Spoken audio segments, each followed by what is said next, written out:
Hello students, आप सभी का स्वागत है आपके अपने चैनल पर। आज हम बात करेंगे यूथ के प्रैक्टिस सेट नंबर 3 के बारे में। इससे पहले हम 2 प्रैक्टिस सेट को कवर कर चुके हैं। अगर आपने उन्हें नहीं देखा हो तो आप उन वीडियो को देख सकते हैं। तो आइए आज हम शुरू करते हैं प्रैक्टिस सेट नंबर 3, जिसमें पहला क्वेश्चन है, भारतीय नर नारियों के लिए निम्न में से कौन सा मूल्य सर्वोच्च है। ऑप्शन है भौतिक, मानसिक, धार्मिक या इनमें से सभी। तो भारतीय नर नारियों को मूल्यों का आदर्श माना जाता है। भारत में भौतिक, मानसिक, धार्मिक सभी को उच्च मूल्य प्राप्त है। तो इसका option number D is right, यानी इनमें से सभी को उच्च मूल्य माना जाता है। नेक्स्ट हम बात करेंगे, विवाह विच्छेद का सर्वाधिक प्रतिकूल प्रभाव पड़ता है, यानी बुरा प्रभाव किस पर पड़ता है। विवाह विच्छेद यानी तलाक का, जब विवाह टूट जाता है। इसके ऑप्शन है पति पर, पत्नी पर, बच्चों पर या इनमें से भी नहीं। तो विवाह विच्छेद का सर्वाधिक प्रतिकूल प्रभाव बच्चों के ऊपर पड़ता है। विवाह विच्छेद की स्थिति में पति और पत्नी एक दूसरे से अलग हो जाते हैं, जिससे बच्चों की देखभाल व उनकी परवरिश सही तरीके से नहीं हो पाती, जिससे बच्चों के विकास पर प्रतिकूल प्रभाव देखने को मिलता है। तो option number C is right. Next हम बात करेंगे, जब एक महिला 2 या 2 से अधिक पुरुषों से विवाह करती है तो वह विवाह कहलाता है। एक महिला 2 या 2 से अधिक पुरुषों से विवाह करती है। ऑप्शन है बहुपति विवाह, बहुपत्नी विवाह, सामूहिक विवाह या धार्मिक विवाह। तो इसका option A is right answer, बहुपति विवाह। एक महिला 2 या 2 से अधिक पुरुष से विवाह करती है तो ऐसा विवाह बहुपति विवाह कहलाता है। जब एक पति एक या एक से अधिक महिला से विवाह करता है तो ऐसा विवाह बहुपत्नी विवाह कहलाता है। इसका option number A is right. Next हम बात करेंगे, परिवार के प्रति निष्ठा एवं एकात्मकता का क्षीण हो जाना ही पारिवारिक विघटन है। यह किस विद्वान की परिभाषा है। आर्टिन यूनिट, न्यूमेयर, मीड या राघे राघव। इस डेफिनेशन का राइट आंसर है मीड। मीड के अनुसार परिवार के प्रति निष्ठा एवं एकात्मकता का क्षीण हो जाना ही पारिवारिक विघटन है। नेक्स्ट हम बात करेंगे, निम्न में से कौन सी विशेषता संयुक्त परिवार की नहीं है। ऑप्शन ध्यान से पढ़ना, क्वेश्चन में पूछा है, नहीं है। सामूहिक निवास, व्यक्तिगत स्वतंत्रता, सभी व्यक्तियों द्वारा अर्जित धन एक स्थान पर एकत्रित करना या पारस्परिक अधिकार एवं कर्तव्य। तो इसका राइट आंसर होगा ऑप्शन नंबर बी, व्यक्तिगत स्वतंत्रता संयुक्त परिवार में देखने को नहीं मिलती, यानी संयुक्त परिवार की विशेषता नहीं है व्यक्तिगत स्वतंत्रता। नेक्स्ट हम बात करेंगे, दबाव डालने से पूर्व क्या सोचना आवश्यक नहीं है। दबाव किस पर डाला जाए, दबाव कैसे डाला जाए, दबाव क्यों डाला जाए, दबाव कहाँ डाला जाए। जब दबाव डालना है तो उससे पहले ये नहीं सोचना चाहिए कि दबाव क्यों डाला जाए। दबाव डालना है तो फिर ये क्वेश्चन नहीं होना चाहिए कि दबाव क्यों डाला जाए। इसलिए option number C is right answer. गृह सज्जा में दबाव को स्थान देने के लिए 4 बातों को ध्यान में रखना होता है। दबाव किस वस्तु पर डाला जाए, दबाव किस प्रकार डाला जाए, दबाव कितना डाला जाए और दबाव कहाँ पर डाला जाए। इसलिए इस क्वेश्चन का ऑप्शन नंबर सी राइट हुआ। दबाव क्यों डाला जाए ये क्वेश्चन नहीं होना चाहिए। नेक्स्ट हम बात करेंगे, निम्नलिखित में से कौन सा आहारीय चिकित्सा का उद्देश्य है। पाचन तंत्र के कष्टों को देखते हुए सरल, सौम्य तथा सुपाच्य आहार प्रदान करना, रूढ़ावस्था में भी उच्च पोषक स्तर की निरंतर आपूर्ति करना, शरीर के प्रभावित अंगों को पर्याप्त विश्राम प्रदान करना या इनमें से सभी। आहारीय चिकित्सा का उद्देश्य पूछा है तो इसका राइट आंसर होगा इनमें से सभी। पाचन तंत्र के कष्टों को देखते हुए सरल, सौम्य तथा सुपाच्य आहार प्रदान करना आहारीय चिकित्सा का उद्देश्य है। रुग्णावस्था में भी उच्च पोषक स्तर की निरंतर आपूर्ति करना, शरीर के प्रभावित अंगों को पर्याप्त विश्राम प्रदान करना आहारीय चिकित्सा के उद्देश्य होते हैं। तो इसका राइट आंसर है ऑल ऑफ दीज। नेक्स्ट हम बात करेंगे शरीर के तापमान में 1 डिग्री फ़ारेनहाइट परिवर्तन होने से ऊर्जा ह्रास होता है, यानी ऊर्जा का नुकसान होता है। 2%, 4%, 5% या 7%। शरीर के तापमान में 1 डिग्री फ़ारेनहाइट परिवर्तन होने से 7% ऊर्जा का ह्रास होता है, अर्थात ज्वर की दशा में ऊर्जा की मांग बढ़ जाती है। जब बुखार होता है तो आपको कमज़ोरी फील होती है, क्योंकि बुखार में बॉडी का टेम्परेचर बढ़ता है, जिस कारण ऊर्जा में कमी देखने को मिलती है। तो इसका option number D is right. Next हम बात करेंगे काम करने वाली एक औसत वयस्क स्त्री को एक दिन में कुल कैलोरी की आवश्यकता होती है। ऑप्शन है 1790, 2060, 1900 या 2880। तो काम करने वाली एक औसत वयस्क स्त्री को एक दिन में कुल कैलोरी की आवश्यकता होती है, तो इसको option number B is right answer.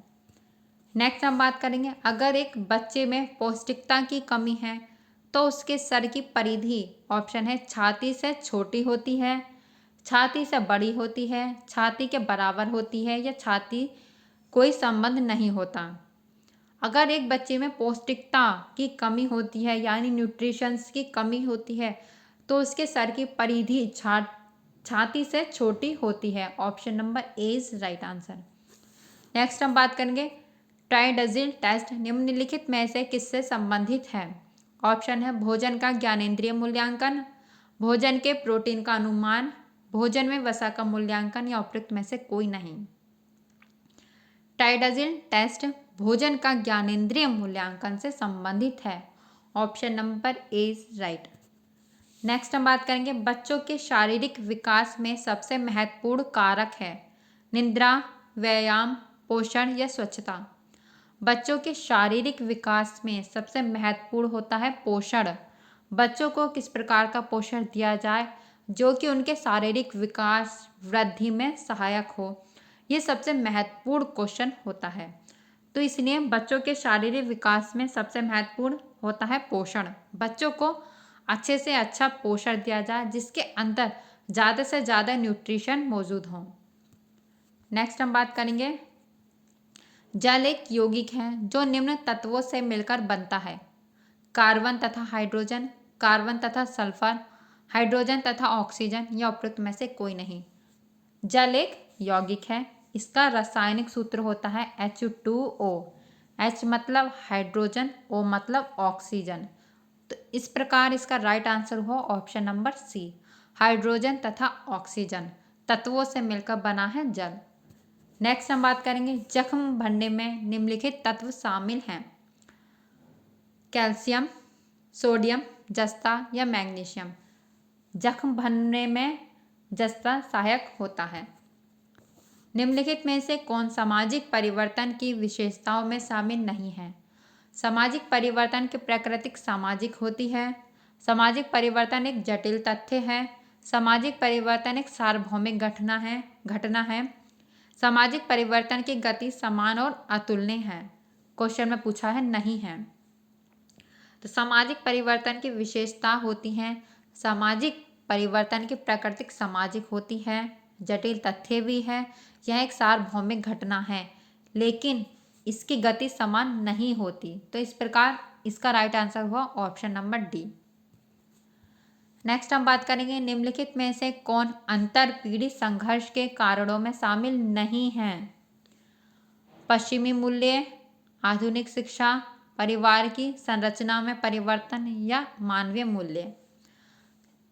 अंतर पीढ़ी संघर्ष के कारणों में शामिल नहीं है ऑप्शन नंबर डी, यानी मानवीय मूल्य अंतर पीढ़ी संघर्ष के कारण में शामिल नहीं है। नेक्स्ट हम बात करेंगे परिहास संबंध है पिता एवं पुत्र के मध्य, माता एवं पुत्री के मध्य, पिता एवं पुत्री के मध्य, जीजा तथा साली के मध्य। परिहास संबंध यानी जोकिंग रिलेशनशिप जीजा साली, देवर भाभी, नंद भाभी आदि के मध्य पाए जाते हैं। परिहास के अंतर्गत हंसी मजाक जैसी बातें की जाती हैं। तो इसको option number D is right answer. Next हम बात करेंगे किस वर्ष के हिंदू विवाह अधिनियम के अंतर्गत हिंदुओं को तलाक के प्रावधान प्रदान किए गए। 1955, 1956, 1961 या 1973। इसका राइट आंसर होगा 1955। 1955 हिंदू विवाह अधिनियम के अंतर्गत हिंदुओं को विवाह का एवं तलाक इन दोनों के प्रावधान किए गए हैं। नेक्स्ट हम बात करेंगे घरेलू हिंसा अधिनियम कब प्रभावी हुआ। प्रभावी यानी कब लागू हुआ, डेट पूछी गई है। 10 अप्रैल सन 2005, 17 मई सन 2006, 26 अक्टूबर सन 2006 या 27 नवंबर सन 2005। घरेलू हिंसा अधिनियम सन 2005 में बना था, पर यह 26 अक्टूबर सन 2006 को प्रभावी रूप से लागू हुआ। Option number C is right. Next हम बात करेंगे हिंदू कोड बिल द्वारा लड़कियों के कानूनी विवाह की उम्र को बढ़ाकर 15 वर्ष किया गया था। 1920, 1930, 1958 या 1956। इसका राइट आंसर होगा 1956 के द्वारा लड़कियों की उम्र 15 वर्ष की गई। नेक्स्ट हम बात करेंगे लिंग भिन्नता एक विश्लेषणात्मक रूपरेखा है जिसमें लिंगों के बीच जैविक भिन्नता की व्याख्या की जाती है। महिलाओं के मध्य राजनीतिक तथा आर्थिक भिन्नताओं की व्याख्या की जाती है। श्वेत और अश्वेत महिलाओं के बीच सामाजिक एवं वैचारिक भिन्नताओं की व्याख्या की जाती है। लिंगों के बीच सामाजिक एवं वैचारिक भिन्नताओं की व्याख्या की जाती है। क्वेश्चन में पूछा है लिंग भिन्नता के बारे में। अगर हम बात करते हैं लिंग को सेक्स बोलते हैं। सेक्स कैसा है, सेक्स में जैविक भिन्नता देखने को मिलती है, जबकि लिंग अगर हम जेंडर के रूप में बात करते हैं, लिंग अगर हम जेंडर के बारे में बात करते हैं तो यह सामाजिक एवं वैचारिक भिन्नता होती है। तो लिंग भिन्नता लिंगों के बीच सामाजिक एवं वैचारिक भिन्नताओं की व्याख्या करता है। नेक्स्ट हम बात करेंगे निम्नलिखित में से किस कारक के परिणाम स्वरूप जनसांख्यिकी खिड़की नहीं खुलती है। ऑप्शन है अप्रवासन, प्रजनता में लगातार कमी, श्रम शक्ति में बच्चों का प्रवेश या जरा उग्र अवस्था में जीवन प्रत्याशा में सुधार का अभाव। तो श्रम शक्ति में बच्चों का प्रवेश अवैध है, जो बाल श्रम अधिनियम 1986 में उल्लेखित है, अतः इस कारण जननांकिकी में शामिल नहीं किया जा सकता। तो option number C is right answer. Next हम बात करते हैं भारतीय समाज कार्य के जनक कौन थे। आर के मुखर्जी, डी पी मुखर्जी, राधा कमल मुखर्जी या कुमारप्पा। तो इसके राइट आंसर होगा भारतीय समाज कार्य के जनक कौन थे, डी पी मुखर्जी। ऑप्शन को ध्यान से पढ़िए, सभी में मुखर्जी लिखा है, सिर्फ नाम का अंतर है, तो इसलिए इसका राइट आंसर हुआ डी पी मुखर्जी। इसे आप शॉर्ट में ध्यान रख सकते हो डी पी, जो कि नॉर्मल हम प्रोफाइल में यूज़ करते हैं। तो भारतीय समाज कार्य के जनक है डी पी मुखर्जी। नेक्स्ट हम बात करेंगे महिलाओं, बच्चों एवं शारीरिक दृष्टि से भिन्न समूहों के लिए केंद्रीय समाज कल्याण बोर्ड की स्थापना कब की गई। क्वेश्चन में पूछा है केंद्रीय समाज कल्याण बोर्ड की स्थापना अगस्त 1953, सितंबर 1957, अगस्त 1955 या सितंबर 1958। तो केंद्रीय समाज कल्याण बोर्ड की स्थापना अगस्त 1953 में की गई। Option number A is right answer. Next हम बात करेंगे कौन सा नारीवादी सिद्धांत इस विश्वास से अभिलक्षित होता है कि पितृतंत्र महिलाओं के उत्पीड़न का प्रमुख तथा सार्वभौमिक कारक है। ऑप्शन है समाजवादी नारीवाद, क्रांतिकारी नारीवाद, उदारवादी नारीवाद या सांस्कृतिक नारीवाद। इसका आंसर आप बताएं। तो इसका राइट आंसर होगा क्रांतिकारी नारीवाद। इस नारीवाद का विश्वास था कि अभिलक्षित होता है कि पितृतंत्र महिलाओं के उत्पीड़न का प्रमुख एवं सार्वभौमिक कारण है। ये कहा था नारीवादी क्रांतिकारी नारीवाद ने। नेक्स्ट हम बात करेंगे समकालीन NSSO सर्वेक्षण के अनुसार भारत में मादक पदार्थों का प्रयोग करने वालों की सबसे अधिक प्रतिशतता किस धार्मिक समूह में है? सिख, ईसाई, हिंदू या बौद्ध? इसका राइट आंसर होगा ईसाई। नेक्स्ट हम बात करेंगे, निम्नलिखित में से किसे गरीबों की संस्कृति कहा गया है? ग्रामीण समाज, नगर की बाहरी बस्तियां, गंदी बस्तियां या अभ्यंतर नगर? गरीबी की संस्कृति कहा गया है गंदी बस्तियों को। Option number C is right. Next हम बात करेंगे, किस प्रकार की गरीबी स्वास्थ्य एवं शारीरिक प्रकार के रख रखाव के लिए आवश्यक मूलभूत संसाधनों के अभाव को दर्शाता है? ऑप्शन है संपूर्ण गरीबी, सापेक्षिक गरीबी, सांस्कृतिक गरीबी या लागू की गई गरीबी? तो यहाँ पर राइट आंसर होगा ऑप्शन नंबर ए, संपूर्ण गरीबी। संपूर्ण गरीबी मूलभूत संसाधनों के अभाव को दर्शाती है, जिसमें व्यक्ति अपनी मूलभूत आवश्यकताओं की भी पूर्ति नहीं कर सकता। ऐसी गरीबी संपूर्ण गरीबी कहलाती है। नेक्स्ट हम बात करेंगे, भारत में गरीबी का आंकलन करने के लिए किस प्रतिमान का प्रयोग किया जाता है? सापेक्ष प्रतिमान, निरपेक्ष प्रतिमान, लारेंज वक्र या कोई नहीं? क्वेश्चन में पूछा है भारत में गरीबी का आंकलन करने के लिए किस प्रतिमान का प्रयोग किया जाता है? तो यहाँ पर इसका राइट आंसर होगा निरपेक्ष प्रतिमान का प्रयोग भारत में गरीबी का आंकलन करने के लिए किया जाता है। नेक्स्ट हम बात करेंगे, भारत की जनसंख्या में किस दशक में सर्वाधिक वृद्धि पाई गई है? 1961 से 1971, 1991 से सन 2001, सन 2001 से सन 2011 या 1981 से 1991? तो भारत की जनसंख्या में सर्वाधिक वृद्धि हमें 1961 से 1971 के दशक में देखने को मिलती है। नेक्स्ट हम बात करेंगे, विशेष विवाह अधिनियम किस सन में पारित हुआ? 1960, 1955, 1954 या 1970? इसका राइट आंसर होगा 1954। 1954 में विशेष विवाह अधिनियम पारित किया गया। नेक्स्ट हम बात करेंगे, भारत में अंग्रेजों के समय प्रथम जनगणना किस गवर्नर जनरल के शासनकाल में हुई? ऑप्शन ए है लॉर्ड मेयो के कार्यकाल में, कर्जन के टाइम में, रिपन के टाइम में या लिटन के कार्यकाल में? तो यहाँ पर राइट आंसर हमें बताना है कि प्रथम जनगणना किस गवर्नर के शासनकाल में हुई। तो इसका राइट आंसर होगा ऑप्शन नंबर ए, मेयो के कार्यकाल में।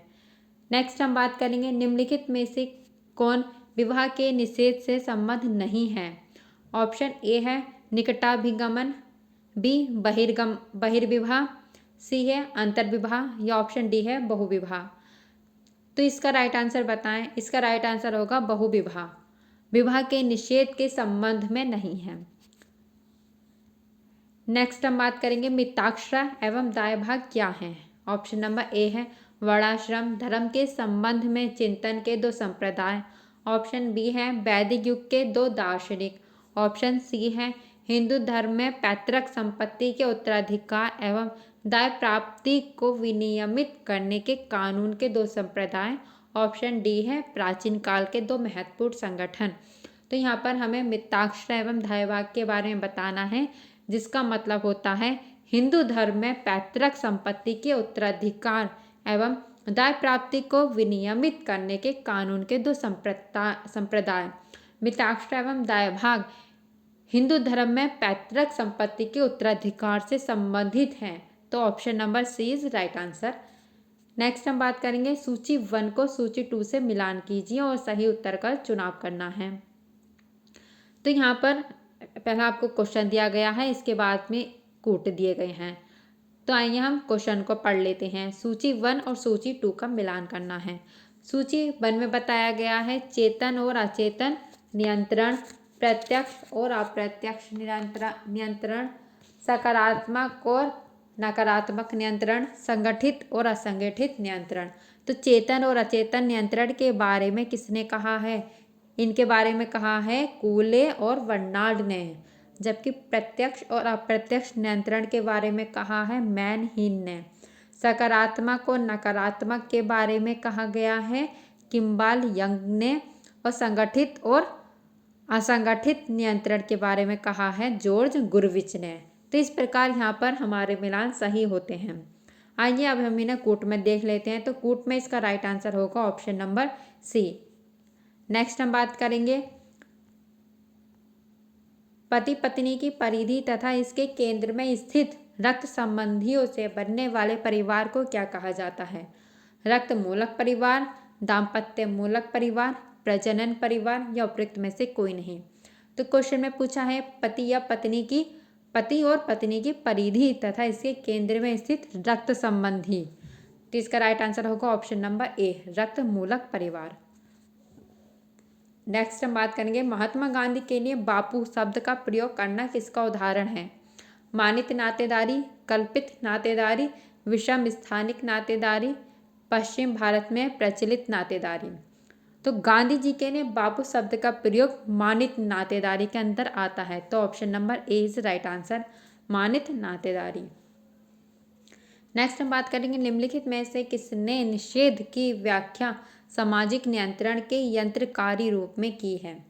Peter Berger, Raymond Firth, Thomas Luckmann या इमाइल दुर्खिम। तो इसका राइट आंसर क्या होगा? सामाजिक नियंत्रण के यंत्रकारी के रूप में व्याख्या इमाइल दुर्खिम ने की है। तो option number D is right answer. Next हम बात करेंगे परिवर्तन का मार्क्सवादी सिद्धांत की परिवर्तन के द्वारा क्रांति आती है इंगित करता है?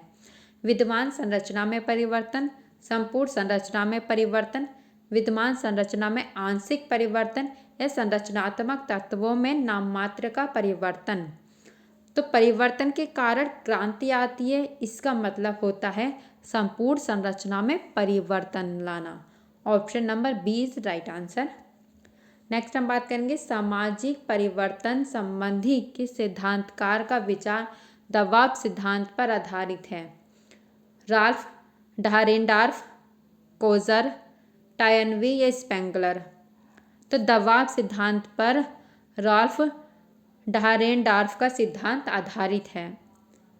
किसने जाति गतिशीलता तथा गतिकी की व्याख्या के लिए संदर्भ समूह सिद्धांत के प्रयोग का समर्थन किया था? K Gough, L Dumont, Y Damle या जीएस घुरिये। तो इसका राइट आंसर बताना है। समूह संदर्भ सिद्धांत का प्रयोग किसने किया है? वो क्या है? वाई दामले ने। Option C is right answer. Next हम बात करेंगे चावल के पानी की तरह के सफ़ेद दस्त किस बीमारी का लक्षण है? अमीबा पेचिस, दंडाणु पेचिस, हैजा या इनमें से सभी। तो चावल की तरह के सफ़ेद दस्त हमें हैजा बीमारी के लक्षण देखने को मिलते हैं। Option C is right. Next हम बात करेंगे गलसुआ चेचक फेफड़े का क्षय रोग डैश के उदाहरण हैं? जैविक संचरण, वाहन संचरण, वायु संचरण या ट्रांसप्लासेंटल संचरण। तो गलसुआ चेचक फेफड़े का क्षय ये सभी वायु संचरण के उदाहरण देखने को मिलते हैं। Option number C is right answer. इनमें से कौन सा जल में घुलनशील विटामिन है? Vitamin D, vitamin E, vitamin B one या विटामिन ए। तो जल में घुलनशील विटामिन पूछा है। जल में घुलनशील विटामिन होते हैं vitamin B and vitamin C. तो ऑप्शन में विटामिन बी1 जल में घुलनशील है। विटामिन बी मतलब विटामिन बी कॉम्प्लेक्स और विटामिन सी जल में घुलनशील होते हैं। बाकी विटामिन ए, डी, ई और के ये सभी वसा में घुलनशील विटामिन होते हैं। नेक्स्ट हम बात करेंगे वायु जनित संक्रमण के कारण नहीं होता है? चेचक, तपेदिक, टीबी, खसरा या हेपेटाइटिस बी। तो इसका राइट आंसर बताएं। वायु जनित संक्रमण के कारण नहीं होता है हेपेटाइटिस बी। नेक्स्ट है दांत किस प्रकार की बीमारी है? जीवाणुवीय, कवकीय, प्रेऑन या विषाणुवीय। तो दांत एक कवक के द्वारा बीमारी फैलती है। तो दांत कवक की बीमारी है। नेक्स्ट हम बात करेंगे एंथ्रेक्स एक प्रकार के डैश के कारण होता है? तो एंथ्रेक्स किसके कारण होता है? जीवाणु, कवक, प्रोटोजोआ या विषाणु। एंथ्रेक्स जीवाणु यानी बैक्टीरिया के कारण होता है। नेक्स्ट हम बात करेंगे महिलाओं में यौवन के विकास का प्रथम प्रमाण किस रूप में अभिव्यक्त होता है? ऑप्शन है मासिक धर्म की शुरुआत, स्तन अंकुर का प्रकट होना, बगलों एवं श्रेणी क्षेत्रों में बाल का प्रकट होना, वृद्धि प्रवेग का प्रारंभ। तो इसका ऑप्शन नंबर 20 राइट आंसर है। महिलाओं में यौवन के विकास का प्रथम प्रमाण हमें स्तन अंकुर के प्रकट के द्वारा होता है। नेक्स्ट हम बात करेंगे प्लेसेंटा का लगभग वजन होता है। शिशु के वजन का 1/4, शिशु के वजन का 1/6, शिशु के वजन का 1/7 या शिशु के वजन का 1/3। तो प्लेसेंटा का लगभग वजन होता है, शिशु के वजन का 1/6 प्लेसेंटा का वजन होता है। नेक्स्ट हम बात करेंगे किस प्रकार के प्रसव में पहले और दूसरे चरण की संयुक्त अवधि 2 घंटे से कम होती है। ऑप्शन है सामान्य प्रसव, दीर्घकाल प्रसव, अप्रत्याशित प्रसव या विचारण प्रसव। तो सामान्य प्रसव के अंदर पहले और दूसरे चरण की संयुक्त अवधि 2 घंटे से कम होती है। इसका राइट आंसर होगा ऑप्शन नंबर सी। अप्रत्याशित प्रसव के अंतर्गत पहले और दूसरे चरण की संयुक्त अवधि 2 घंटे से कम की होती है। तो राइट आंसर इज सी।